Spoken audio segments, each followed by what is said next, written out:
我们掌声请出这样一对情侣，来，掌声有请。男主人公老李44岁，来自河北，他的职业是自营超市的业主。女主人公芳姐36岁，来自宁夏，她的职业是编辑。来，有请两位。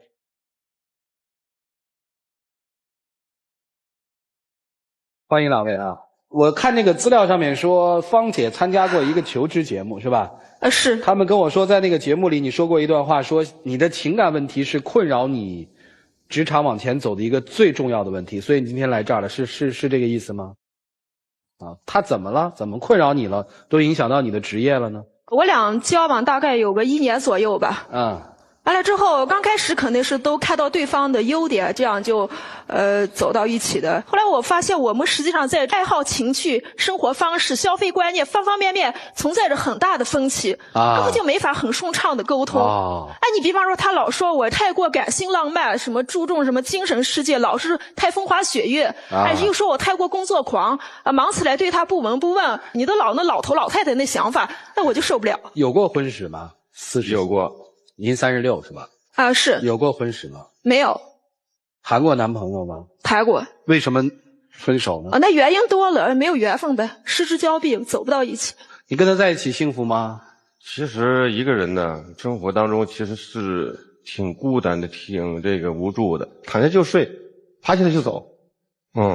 就是吃饭的用的餐具，那从来不洗，就是用了这个用那个，用的实在都用完了，然后集中了起来，也一次洗一次。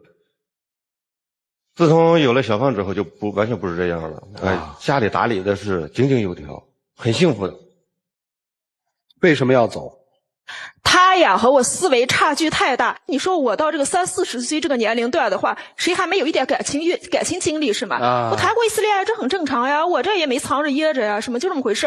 完了之后，他老是揪住这件事不放，虽然是开玩笑吧，但是比那个骂我还难受，就讽刺挖苦。因为你这人怀旧心理很重，哎，你是不是还和这个过去的恋人什么藕断丝连，是不是还没忘记他？哎，你说这你又不是我肚子里面的蛔虫，你说我跟你怎么说？这个是有根据的。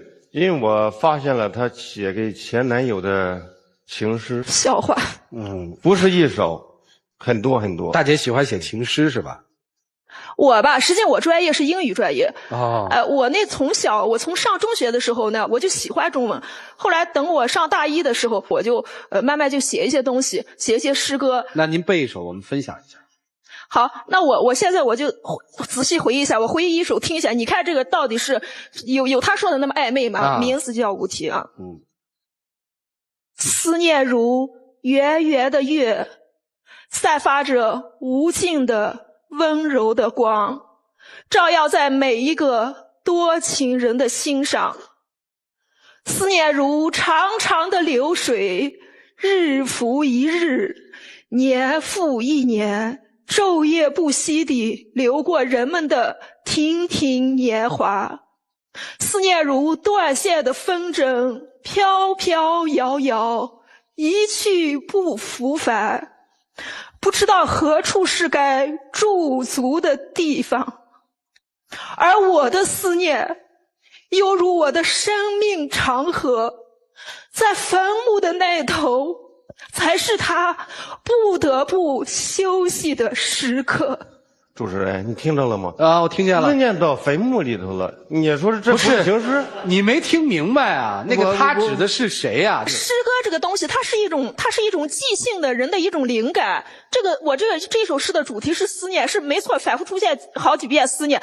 思念这种情感，仁者见仁，智者见智，你们可以理解为友情、亲情、爱情都可以，是吗？我是一种即兴的抒怀，我没有具体说指给哪一个人，不，对吗？其实就说是别看我这么一说其实也就是有点醋意吧。其实这正是我喜欢的一点。你想考虑到我的感受了吗？你醋意，你老醋意来醋意去的，哎，我一天我还得工作，我还得打拼，整天和你吃醋我吃醋，我活不耐烦了。好吧，除了这个问题，我看那个小片里也提到说有一些子虚乌有的事儿，是指什么事儿？我来到北京我一个朋友是认识的是刘姐，她今年已经50几了已经是53、54了。我刚到北京的时候那会儿就是以打的小零工为主。他说你才40来岁是吧？不能这么混下去。然后他是帮助我开超市。我跟他解释过多少次，刘姐就是我的一个恩人，就是帮助过我的一个恩人，别的什么都没有。这个他在意啊？他听他的那个朋友说呀，我和这刘姐有这个什么这不正当关系。无风不起浪呀！啊？那无风不起浪呀！不，怎么到你那儿思念就可以没风没浪的，到他这儿就无风不起浪了？你不了解，你才了解大概。我就说过他，你等会儿。你说你听那个人的干嘛呀？那个人拆散了几对了已经啊。有的说，没有的也说，该说的说，不该说的还说。拆散了几对啊？何以为证啊？内部之间没有矛盾、没有问题的话，外面人有那么大本事吗？拆散几对啊？后来就有一次，你让他自己说，你是不是彻夜不归啊？守着他彻夜不归啊？那是有事儿，我也不是说是在他们家彻夜不归，那是在医院，你知道吗？那天呢，就是我在超市里的那儿，忽然给我来一个电话，说是闺女和女婿出车祸了啊。然后我赶紧给他打电话，让他赶紧给我过来之后给我看店，然后我赶紧去医院了。然后我一直在那呢，之后就是忙了是1天1夜吧，都安顿好了我才回的家。那天下午你火烧火燎的给我打电话，你说有朋友出了点事儿，让我过去帮你开超市。我在单位请假，我下午过去的，下午2、3点过去，我一直盯到晚上11点。你人没回来，连个只字片语的短信都没给我，没电话没短信。我当时我也赌气，我也没理他，自己把那超市门锁了，我就回家了。回家之后第2天早上吧，我还是情不自禁的又跑过去看了一下，我想我胡思乱想是不是出什么事儿了。结果过去第2天早上9、10点了，那超市门还锁着。哎，这时候我是又气又怕。我就赶快给他打电话，我说你干嘛呀？出什么事儿了？说没什么事儿，他正在往回赶着呢。我说你昨天晚上去哪儿了呀？说刘姐的女儿出了车祸，他怕刘姐伤心劳累过度，他在医院里面帮忙伺候了一个晚上。这是我觉得很应该的，我觉得。你以为我是弱智吗？哎，你以为我是3岁小孩那么好欺骗吗？我不光是对刘姐这样。行了，我对朋友都是这样。你姓李的，你有本事你就带着你那心爱的刘姐，从此从我的世界里面永远灰飞烟灭。眼不见心不烦才干净。我天，你们俩怎么认识的呀？那是我们一起聚会唱歌，在歌厅认识的。他能歌善舞，我很喜欢。然后我瞅准了机会就追呗，挺投缘的。啊，互相就留下了这个联络方式。哎，就这么。刚开始肯定每个人都展现了自己最美好的一面了。那你不是也展现了最美好的一面？我永远就是这么一人。这个坦坦荡荡。那你希望他跟你分开是吧？我太希望了。那咱就分开呗。平时他不是这样，他平常好去了，对我非常好。他不说了吗？你又没有情绪，价值观又不一样。刚开始也不是这样的。刚开始认识他的时候，他可能就觉得我这个可能有几方面还可以吧。完了之后，他说是咱们都到一定年龄了，年龄相当，说这个可不可以就是也该走到一起了，要不然这个老这么一人过了也不是个法子。实际上我吧，我有点独身主义，我这人一下子我是很难进入那种恋爱状态的，我对感情也没有多少自信。后来我时间久了呀，我觉得这人对我确实还是挺关心的，无微不至的。我和他性格好像还有些互补。哎，慢慢反正就这么稀里糊涂，脑子一热就确定下来这份感情了吧。结果这日久见人心，夜不归宿这事儿发生之后，我是彻底想和他断了，我就再不理他了，我就不在他面前再出现了。他是又是没完没了的电话短信，哎，拖着他的身边的我俩共同认识的一些朋友劝说我耳朵都磨成老茧了。后来我冷静下来想了一下，就隔了那么一段时间，我想了一下，都这么大年龄了，走到一起也不容易是吗？也不能说分就分。我也反思了一下自己，确实有时候可能还是比较强势。我说那咱们这个也可以，就我也松口了，我说也可以继续再接触着看。但是你必须和这个刘姐，永生永世老死不相往来。你猜他怎么着？他说绝不可能，绝不可能，你就跟他走呗。哦，您这劲儿是吃在这儿了是吧？哦，是。您在吃一个50多岁的刘姐的醋是吧？我不屑一顾吃任何人的醋，我只不过不想让我的这个感情生活乱七八糟的。哦，那就断了呗。那我不能。为什么不能断？我断了，我这不成白眼狼了吗？你来北京的时候，刘姐给你很多帮助吗？给我投了3万5，从开店选址到一直就说帮我看会儿店。天下没有白掉的馅饼是吗？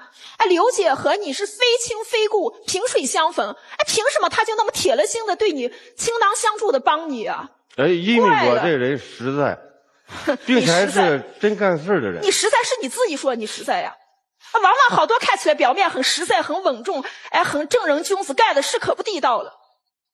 你以为活到我这一把年纪，不说是孙悟空的火眼金睛吧，我看人也是8、9不离10。这个刘姐也是，哎，感冒了、发烧了都要告诉她，有必要吗？这个人和人之间的交往，不是说男女之间不能交往，这个度，关键是这个度，你说是吧？就这样吧，长痛不如短痛，该散就散吧。那你跟他分手，你痛吗？哼，痛苦哎呀，人活着一世哪能没点痛苦呀？那你这时间久了就好了啊。看到了啊，就这么一个状态了，也不细问了。来吧，我们听听老师们怎么说吧，一起进入丘比特问卷。芳姐是吧？嗯，是36，是的。给我的印象这种状态不太像36的，您偏老现在。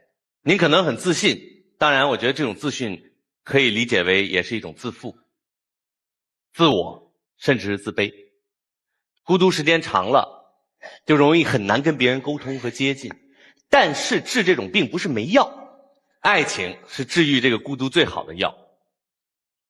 但是爱情这个药不是想吃就吃的，有时候花再多钱，花再多努力，它也买不来。为什么呢？为什么爱不起来了呢？因为缺乏信任，打不开自己的心门，总是怀疑对方，那爱当然就不会来。哪怕你碰到了一个爱你的人，但你依然爱不起来，或者你爱起来了，你投入不进去，你投入进去了，你不敢相信，你想把它放走。您给我的印象是这样。好，您可以容许我说几句吗？你当然可以说，您说。请问老师，什么是真爱呀？真爱的基础是信任。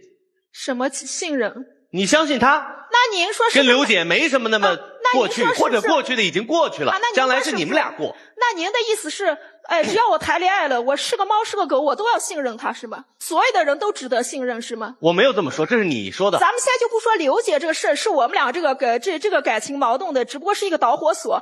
除了刘姐这事儿，你知道吗？一个人的所受的教育、成长环境、生活阅历，方方面面的，特别是那个爱好、情绪啊、生活方式、消费观念，方方面面，我们差距太大了。那你既然有这么多差距，你为什么当初又跟他在一起？你又被他感动了，被他追求，在一块儿还是度过一个美好的时光呢？何况我们才认识才1年左右，1年时间不短了，大姐。你听我一说，那有些那个现实生活中有些10年、8年、20年的真爱。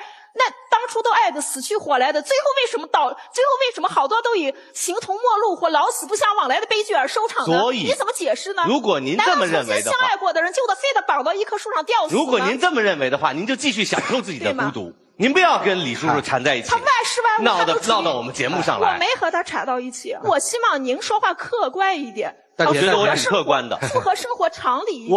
我觉得我说的是符合常理，这大家自有公论。而且我不是不尊重您，大姐，我是觉得你把自己裹得太紧了，你那壳子硬的，一般人针都扎不进去，需要有人给你戳破了，让你从里面透口气出来。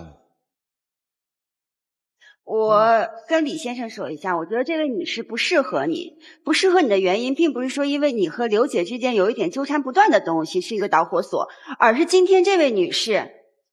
他自己认为他的档次要明显的高于你的一个档次，甚至不是一个，你们俩根本不在同一个平台上对话和生活，所以说我觉得他不适合你。另外我想说一下这个李先生，中国人有句话说的非常好，受人滴水之恩当以涌泉相报。但是你这种报恩的方式有点过了，尤其是你把对另外一个女人报恩的方式，然后每天挂在嘴上，甚至不告诉你现在的女朋友，玩消失一晚，去照顾其他的人。你要想到这件事情对另外一个女人的伤害，尤其是你面前这个女人又是极度敏感的一个女人，所以说我觉得你要好好的反省一下你对这个问题上的处理。芳姐啊，做女人呐，要么就谈恋爱结婚，是吧？要么就高傲的单身，不要用自己的青春去调教未来别人的老公，还那么认真。哦，你说未来别人的老公啊，听明白了。你们俩今天在台上所有的表现，都证明一点：不管你的头是熬起来的，还是他头是低下来的，所有的此情此景都证明一点，就是你们还正在相爱着。吃醋是因为还喜欢，生气还是因为还在乎，吵架是因为很认真，伤心是因为快要失去。你们所有的表现骗得了别人，还骗得了你们自己吗？你们为什么要在台上跟我们争论？为什么要彼此之间要去争论，要去纠结那些东西？是因为你们还爱着。都是人到中年，30多、40来岁的人了，没有必要为了面子上的一些事情，或者是为了一些形式上的事情而彼此去争闹。谁没有过去？都有过去。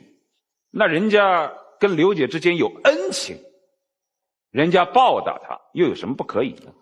他这个度也是这走得太轻易了。哎，这个我承认，走得太近了一点。对呀，是吧？我走得太近了一点。但如果他不把这种所谓的恩情演化成生活当中的常态，他能够很好的克制住自己对于感情、对于恩情的回馈，你能不能允许呢？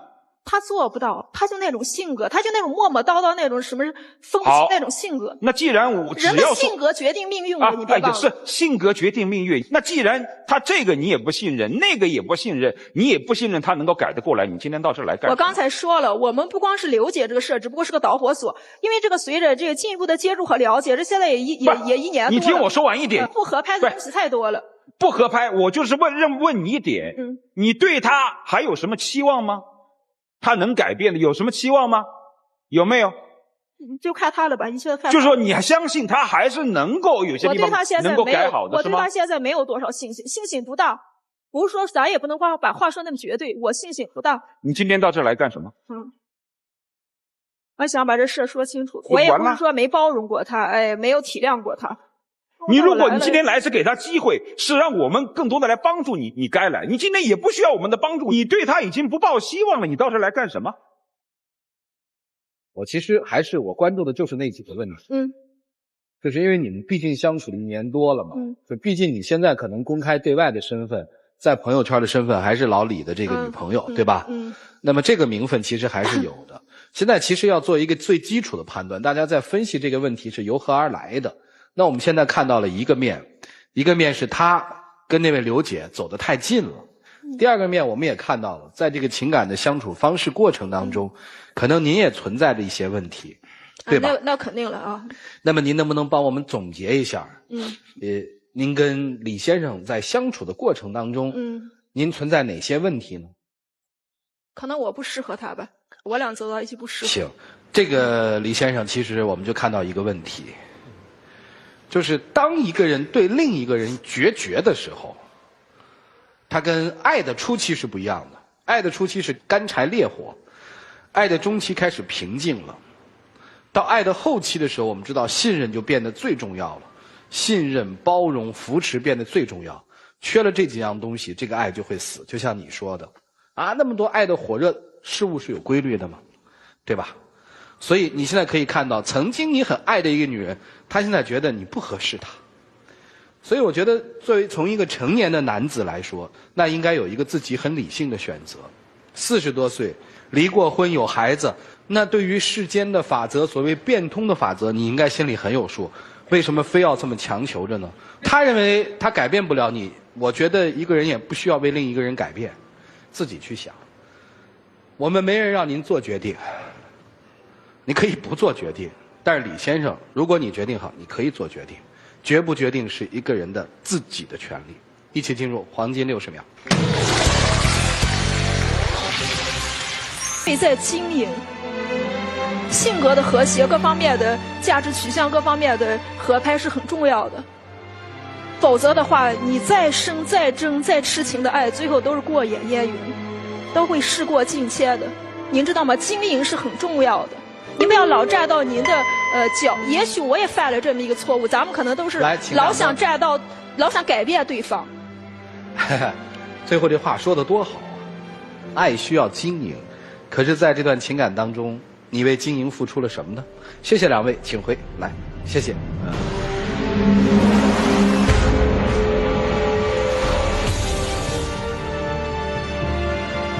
来，请关门。各位请拿起手里的表决器，看好他们在一起了。来，请选择。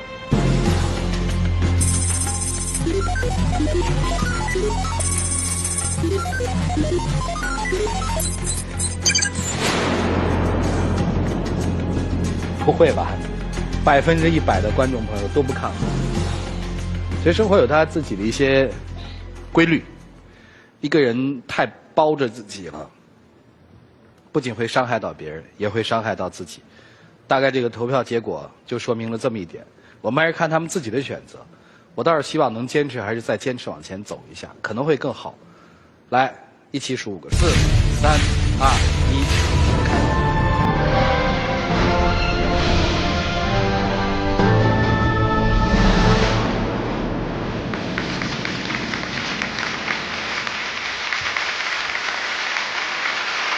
我觉得这个最圆满，因为满足了芳姐说我要跟他分手，你别纠缠我的愿望，对吧？对芳姐来说满足了，对李先生来说这个结果也很好，他弄明白了，他可以去找自己真的喜欢的人。